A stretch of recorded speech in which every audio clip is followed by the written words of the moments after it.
हालै मात्रै जारी अन्डर 20 च्याम्पियनसिप यानि कि साफ अन्डर 20 च्याम्पियनसिप चाहिँ हाम्रै घरेलु मैदानमा भइरहेको छ। यतातिर कुरा गर्नु भने साफ अन्डर 20 च्याम्पियनसिप यसपालि भने 6 टिमले चाहिँ सहभागिता जनाएको थियो, जसमा कुरा गर्नु भने नेपाल, भारत, बङ्गलादेश, भुटान, श्रीलङ्का साथै मालदिप्सले चाहिँ यो खेल खेलेको थियो।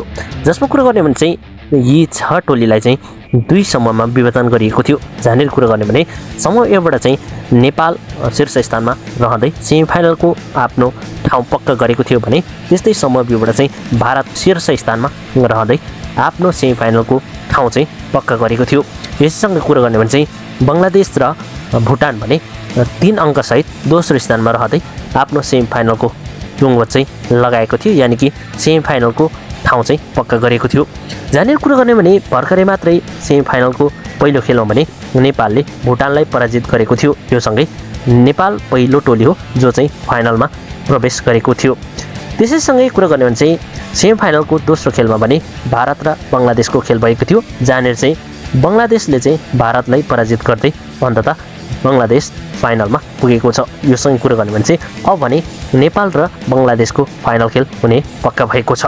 कुरा गर्ने भने हिजो मात्रै भएको दोस्रो सेमिफाइनलको खेलमा भारतले चाहिँ बङ्गलादेशसँग खेल खेलेको थियो, जहाँनिर चाहिँ बङ्गलादेशले भारतलाई चाहिँ पराजित गरेको थियो।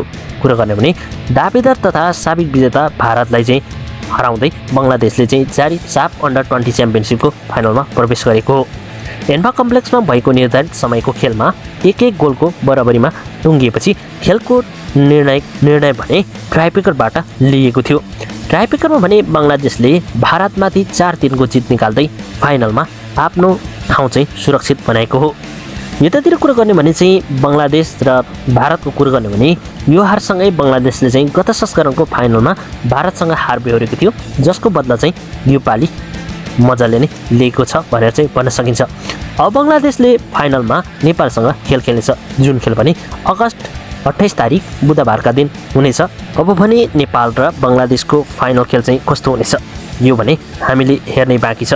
तर पनि कुरा गर्ने भने चाहिँ जारी प्रतियोगिताको खेलमा चाहिँ नेपाल र बङ्गलादेश एकै समूहमा रहेका थिए। लिग चरणको खेलमा पनि नेपाल र बङ्गलादेश एकै समूह चरणमा भएर चाहिँ खेल खेलेको थियो, जहाँनिर कुरा गर्नु भने चाहिँ नेपालले बङ्गलादेशमाथि 2-1 को जित पनि निकालेको थियो। यो त भयो समूह चरणको खेल। अब भने बङ्गलादेश र नेपालले चाहिँ फाइनल खेल खेल्नेछ, जहाँनिर कुरा गर्नु भने चाहिँ बङ्गलादेश भने गत संस्करणको उपविजेता थियो भने नेपाल भने गत संस्करण भने सेमिफाइनलबाटै बाहिरिएको थियो।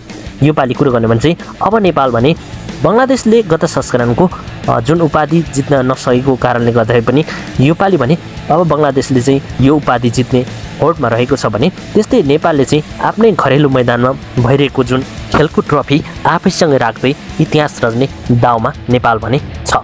तर पनि अब भने बङ्गलादेश र नेपालको खेल यही आउँदो अगस्त 28 तारिक यानि कि बुधबार खेल हुनेछ। यो खेलमा हाम्रो नेपाली टोलीले कस्तो खेल्नेछ हुन त कुरा गर्ने भने चाहिँ हाम्रो नेपाली टोलीको खेल आफ्नै घरेलु मैदानमा भएको कारणले गर्दाखेरि पनि यो चाहिँ हाम्रो नेपाली टोलीको लागि चाहिँ प्लस पोइन्ट हुने भएको छ भने त्यस्तै आफ्नै घरेलु मैदानमा खेलसँगै घरेलु दर्शकको समर्थन पनि हाम्रो खेलाडीमाथि चाहिँ भरपुर हुनेछ। यसैको फाइदा उठाउँदै पक्कै पनि हाम्रो नेपाली खेलाडीले चाहिँ यो पालिको अन्डर साफ 20 च्याम्पियनसिपको ट्रफी चाहिँ उचाल्ने सम्भावना भने बलियो देखिन्छ। वेल साथीहरू, तर पनि अब हाम्रो नेपाली खेलाडीले कस्तो खेल खेल्नेछन् त्यो पनि हामीले फाइनल खेलमै हेर्नेछौँ। जे भए पनि हाम्रो नेपाली खेलाडीहरूलाई चाहिँ अग्रिम रूपमा शुभकामना दिउँ भन्दै तपाईँहरूले पनि शुभकामना कमेन्ट चाहिँ कमेन्ट बक्समा गर्नुहोला भन्दै आजको भिडियोबाट बिदा हुन जान्छु। जय नेपाल, जय नेपाली फुटबल।